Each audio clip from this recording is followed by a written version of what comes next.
I will protect your daughter forever. I heard a voice declaring this in a shy tone, and I stopped myself. After all, the voice I heard was my husband's. I slowly turned around to see my husband and my best friend, who were smiling happily with their arms around each other. As I blankly tried to comprehend the situation, a joyful atmosphere filled the space before me. I snapped back to reality and, pasting a smile on my face, pushed through the crowd to move forward. When I appeared in front of my husband and best friend, I ignored their surprised, wide-eyed faces and climbed onto the stage. The two, looking at me, said nothing and tightly embraced each other as if protecting one another. I smiled warmly at them and scanned the increasingly noisy venue to silence it. Then, after taking the microphone from my husband, I took a deep breath and introduced myself firmly. I am a wife who was not protected by my husband. My name is Amelia, a 26-year-old housewife. My family runs a high-end Italian restaurant, and I have been helping out there even after getting married. I have had a good friend since high school. Her name is Isla. She is what I would call a best friend.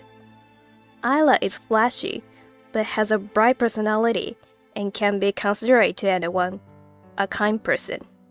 Of course, she is the same towards me, and when we first became classmates in high school, she slowly spoke to me seeing how nervous I was. From there, we gradually started talking, and now we're best friends who can talk about anything. Isla and I graduated from high school and entered the same university, continuing our close friendship as before. When we joined the same club and were enjoying our time, we met Alexander.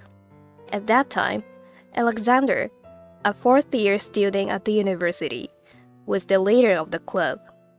His kind, sincere, and reliable demeanor attracted me. Isla soon found out about it, and I asked her for advice on various matters. When it was time for Alexander to graduate, Isla told me to ask him out for a date. I hadn't planned to go that far, but I decided to ask him due to Isla's strong encouragement. The result was successful. Alexander and I started dating and got married when I graduated from university. However, per my wish, we didn't have a ceremony. After greeting each other's parents, we just submitted our marriage registration. Thus, Alexander and I became husband and wife and rented a new apartment to live in. Although my parents suggested a single-family home, they were convinced when Alexander declared he would build one in the future. Our initial marital life seemed smooth. While diligently working, Alexander thoughtfully saved for our future and was very kind to me. One day, I made a proposal to Alexander. It was when Alexander, busy with work, unusually came home early. We were sitting on the living room sofa, leisurely enjoying our time together. Seizing the moment when the conversation paused, I told Alexander that I wanted a child. Right. That's right. Well, I'll think about that and work even harder at my job. Alexander, who gave a slightly misaligned answer, understood that raising a child would be costly. Honestly, if we said a word to my parents, we would have some financial flexibility, but it seemed Alexander didn't want to do that. When we moved to our new home and declined my parents' suggestion, I asked Alexander why he refused to have from them. Apparently, he wanted us to manage our lives by ourselves. I was deeply impressed by Alexander. Likewise, it seemed he wanted to raise our child with our own capabilities, since it would be our child. I was so impressed by Alexander's thoughtfulness that I said nothing more. However, There were occasions when even the reliable Alexander seemed dubious. It happened about 2 years after we got married. I told Alexander again that I wanted a child soon. It's about time for that, isn't it? Understood. I'll study up on child rearing. I couldn't say anything to Alexander, who was smiling brightly. Perhaps I was being gently rejected. That suspicion crossed my mind, and I couldn't speak any further. Moreover, Alexander, who hadn't been like this at first, began to come home late gradually, since he said he would study child rearing. Alexander became a working adult before me and had also found employment. Therefore, it was natural for him to get busier at his position as the company rose. However, starting to come home after the day changed, or suddenly saying he had a drinking party and not coming home right after I brought up the topic of children, no matter how I thought about it, was suspicious. When he came home late, I tried to make him relax a little, but he reacted to all of them in a distant way, as if he were running away from me. In addition, Alexander started doing things that were unimaginable before. Recently, he has begun visiting my parents' restaurant after work or nights out, and eating supper there. Although this was a welcome development, when Alexander, who has said he would try not to rely too much on my parents, brightly suggested, Cooking every day must be tough, right? From now on, you should just eat at your parents' restaurant. I almost dropped the plate I was holding. I decided to observe Alexander's actions more closely, noting his behaviors after coming home and while relaxing. And despite my best efforts to conceal it, I carefully watched to see if there were any signs of infidelity, something I had reluctantly begun to suspect. However, Alexander showed no such signs, and perhaps because my observation was too blatant, he began staying away from home more than ever. The absence of any communication, the nights he didn't come home, and the frequent instances of him returning when I was asleep and leaving before I awoke became common occurrences. Just as I was getting used to such a lifestyle, Alexander came home for dinner after a long time. What's going on? It's unusual for you to come home like this today. Without much thought, I spoke what was on my mind. I soon realized it might have been inappropriate, but Alexander, unbothered, replied in a nonchalant tone. Yeah, I was going to be late because of work again today. But I got a certain business trip for tomorrow. I have to prepare now. Saying this, Alexander, without wasting time on changing clothes, took a large suitcase from his room and began packing in a fluster. Occasionally, he would ask me where this or that was, and I found myself helping him back, equally flustered. After most of the packing was done, Alexander suddenly complained of hunger. Reluctantly, I served him the meal I had prepared for myself. Amelia is cooking. It's been a while. Homemade meals really are the best. After he polished off the meal, Alexander went straight to the bath and then to bed. I let out a deep sigh while cleaning up. The next day, before I woke up, it seemed Alexander had already left for his business trip. I wondered when he would return this time. In the end, Alexander did not tell me how long his business trip would be. He took about a week's worth of change of clothes, but probably he would use a coin laundry and cycle through them. Alone again in the house, I spent my days doing household chores and reading books, passing through the tasteless days. In the evening, I would go back to my parents' house and help out with the restaurant. 5 days of living this cycle since Alexander left for his business trip. On this day, for the first time in a really long time, there was a delivery order from Isla's house. Actually, since Isla was a lady, every time she had a party at home, she favored my parents' restaurant. Since graduating from university, Isla, who had joined the company for social studies to take over her family's business, probably hadn't had much opportunity to throw parties. Hearing from Isla after such a long time naturally brightened my voice. Amelia, it's been a while. Can I order food like before? It has been, hasn't it, Isla? Of course. What would you like to have? This time it was a small-scale party, so I took an order for 50 servings of pizza and pasta. To me, that still seemed like a lot, but for Isla, it was probably considered small-scale. I promptly told my parents about it, and decided to personally deliver it to Isla's house, since it had been a while. Then, on the day, when the ordered food was ready, I headed to Isla's house with high spirits. Although I wasn't interested in the content of the party, the possibility of meeting Isla made my heart flutter. I rang the doorbell and introduced myself. Then, the maid opened the door, letting me in with a, "It's been a while." I was guided to the hall, the venue, and laid out the ordered items on the table. The party itself seemed to have already started, with Isla's father giving a speech.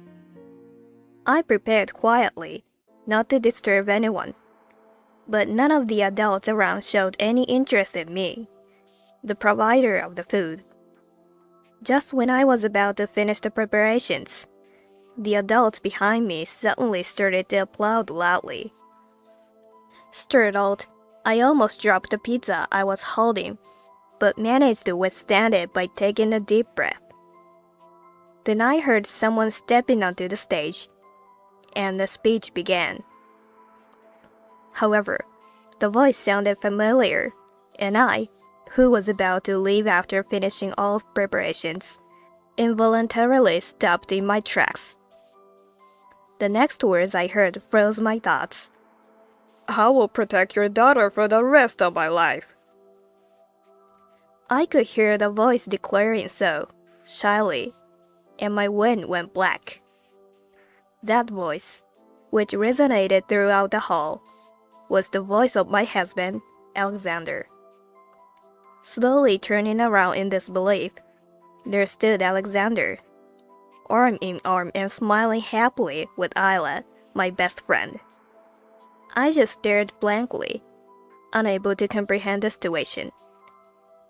A joyous atmosphere filled the space in front of me. I snapping back to reality, pasted a smile on my face, and decided to keep moving forward, pushing through the crowd. And when I stepped in front of Alexander and Isla, both of them gasped, holding their breath. Ignoring the two, who were looking at me as if they'd seen a monster and slowly backing away, I ascended the stage. And when I stepped down from the stage, the two were staring at me, still silently, holding each other tightly in a protective embrace. The whole venue became noisy at the bizarre sight of the two, and Isla's parents hurriedly questioned them about what was happening. But the two didn't answer. They just held each other and looked at me. I smiled warmly at them and glanced around the noisy venue, seeking to quieten it. As I looked around, the noise gradually subsided, and soon everyone there was waiting for my words. Confirming that, I suddenly turned back to the two, snatched the microphone from the frightened Alexander, took a deep breath, and introduced myself firmly. "Hello, everyone. Good evening. I am a wife who was not protected by my husband. Upon saying that, not only the invited adults, but also Isla's parents opened their eyes wide in shock. Just from their reactions, it was clear that this was a plan by Isla and Alexander alone. I turned to Isla, who was panicking and arguing with Alexander, and kept my sweet smile as I decided to ask her, "Hey, Isla, are you getting married? With this man? Congratulations if so." When I called out to her, Isla held her breath and clung to Alexander. Alexander, in turn, clung to Isla, so that it almost looked as if I was the villain.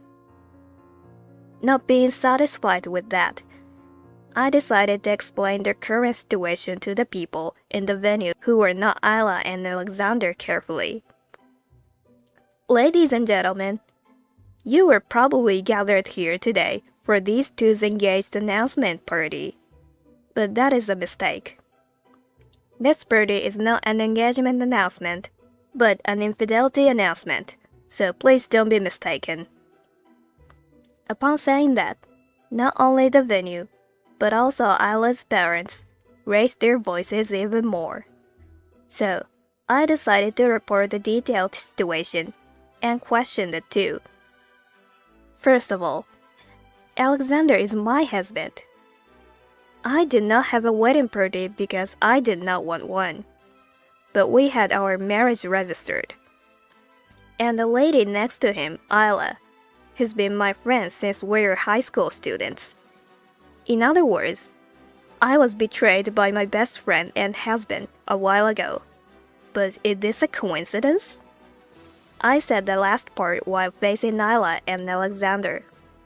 However, no reply came from the two, and I shrugged my shoulders. Then, Isla's mother said she had not heard about my marriage. With those words, I realized what Isla had intended.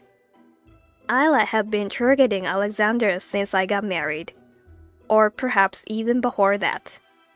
When I glanced at Isla, she was biting her lip and glaring at me. And when our eyes met, she threw Alexander aside and snapped at me. "Stop spouting nonsense! I did not betray you!" I sighed at Isla, who started saying things without any persuasive power at this point, and continued the conversation.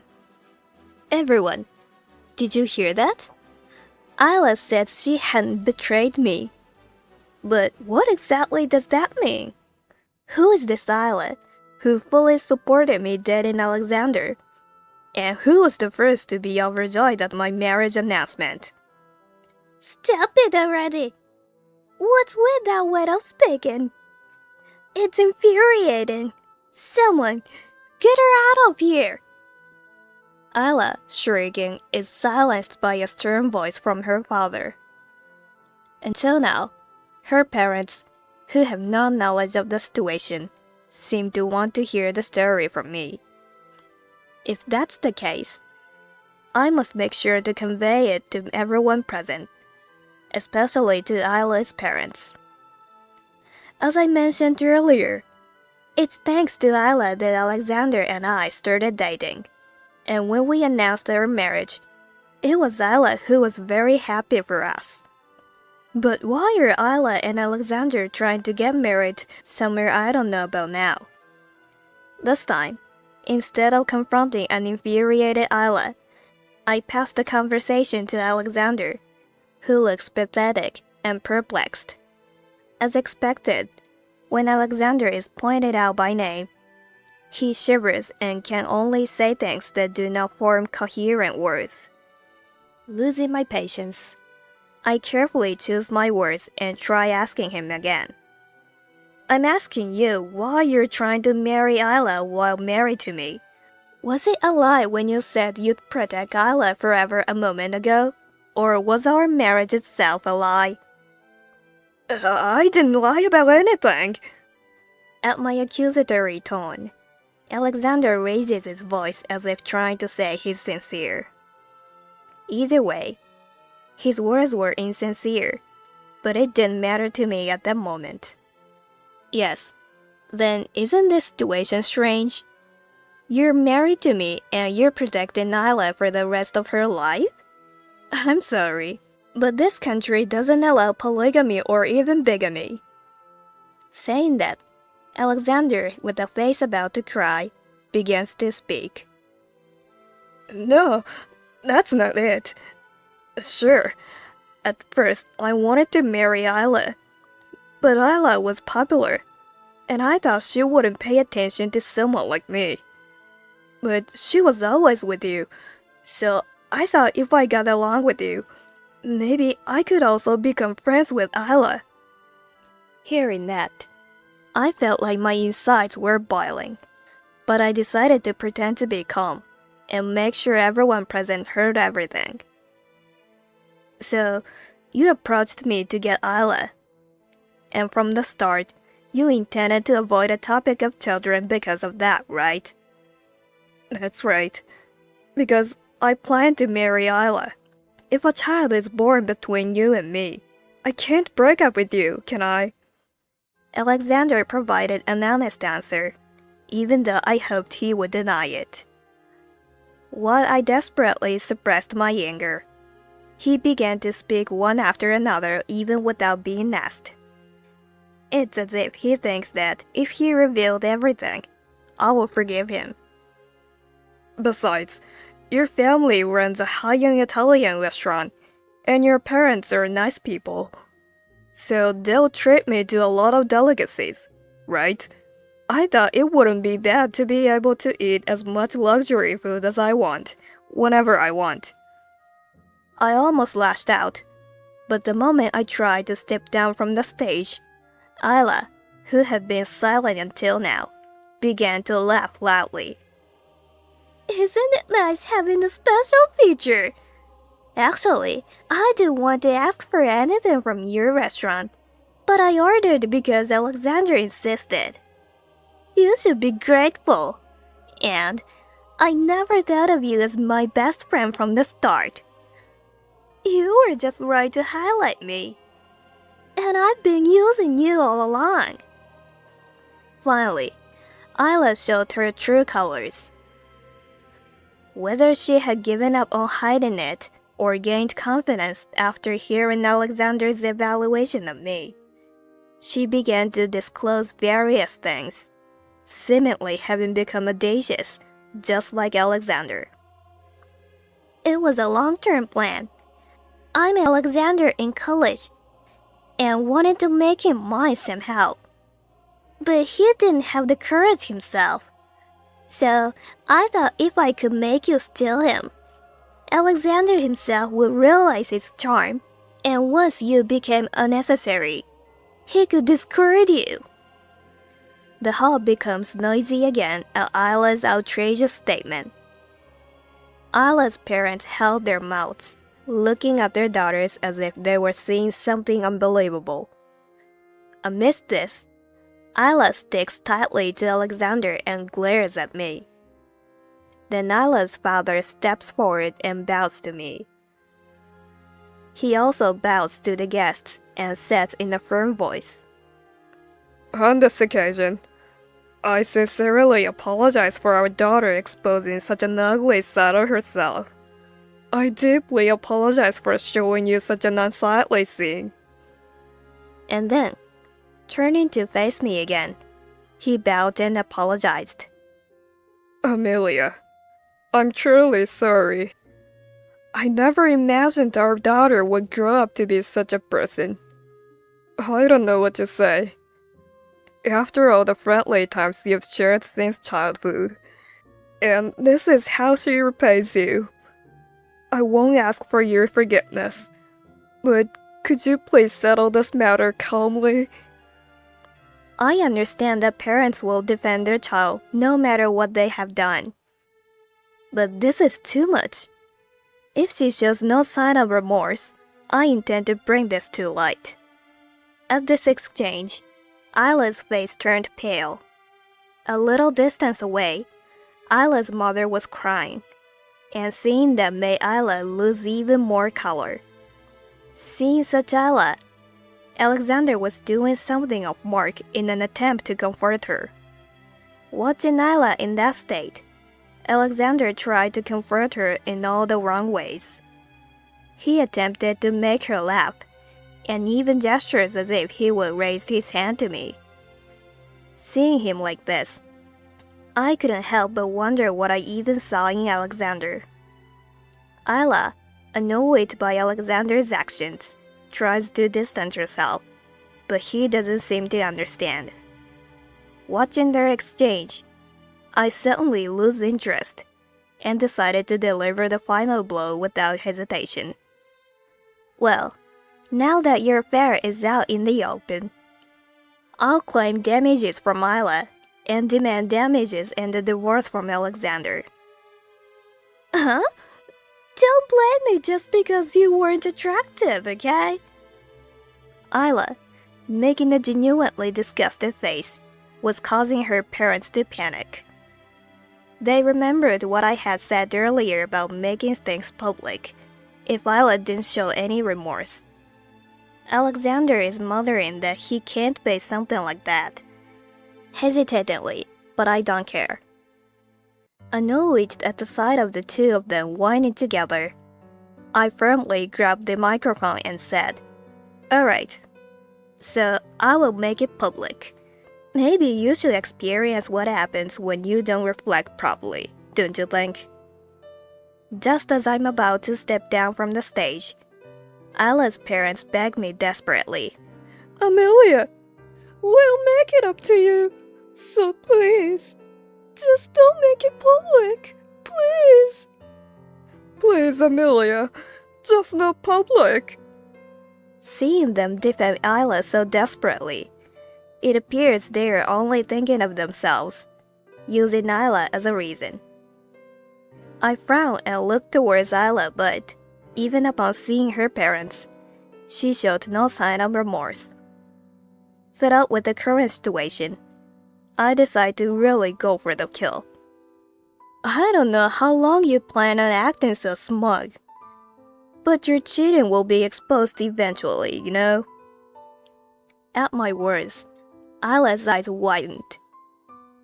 Amidst the emerging chaos, where everyone present can hardly hide their surprise, I descend from the stage and speak clearly into the microphone. All your college classmates know you're playing around. Do you have any idea how many people have seen you with your convenient partners at any given time? The latest intel was just yesterday. You were seen going into a hotel with the man you were walking with. As soon as I finish speaking, Ayla's father yells. Her mother starts crying hard, and Alexander is just flustered, unable to comprehend. The guests are also murmuring, and some even begin to offer eyewitness testimonies. Seizing the opportunity amidst the chaos, I throw down the microphone and make my escape from the scene. When I returned home in high spirits, my parents were just closing the restaurant a bit early. When I asked them why, they say they opened only to prepare an order for Ayla's family. That being the case, I assist my parents in closing the shop, then share the recent happenings. My parents were outraged, but I urgently dissuaded them from going public, considering our restaurant's reputation. Relieved that my parents finally conceded, we discussed the next steps.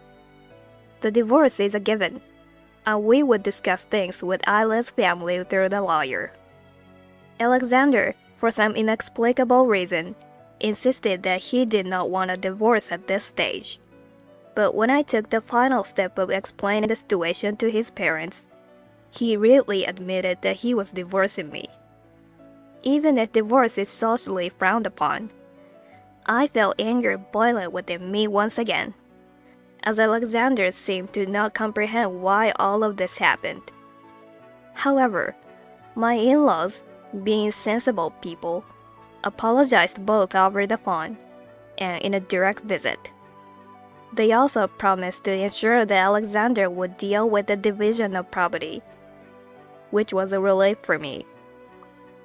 However, the problem lay with Isla, who desired communication through lawyers, visited without prior notice, stating she wanted to talk. Naturally, our restaurant was open for business that day, and I couldn't rudely dismiss her, so I invited her in. My mother and I spoke with her, but Isla's parents didn't say much, frantically trying to hand over a paper bag instead. When asked what was inside, they gave a vague reply, merely stating it was a token gesture. Frustrated, I asked again, and they revealed that it's money for an apology. With neither Isla present nor any attempt to communicate, just trying to hand over money, both my mother and I were completely infuriated. When I asked them whether they would rather have the police called for obstruction of business or leave now without leaving anything behind, Isla's parents fled and left. However, I successfully divorced and became unburdened. Isla and the others have not interfered since then, and my store is thriving as usual. Nevertheless, after such trouble occurred in a place I had become accustomed to, I could not genuinely find peace. Encouraged by my parents and having a substantial amount of savings, I bravely decided to move out of my parents' home and relocate far away. In this newly chosen location, I decided to realize something I had vaguely dreamt of. I have always loved cooking, especially baking. I couldn't forget how delighted my classmates were when I brought my homemade baking to school, and I had always wanted to open a cafe someday. Fortunately, I have some financial means, so while leisurely spending time in my new apartment, I'm planning to open a cafe. Although I've been through a lot, now, thinking about what's to come excites me, and I can't help but feel joyful.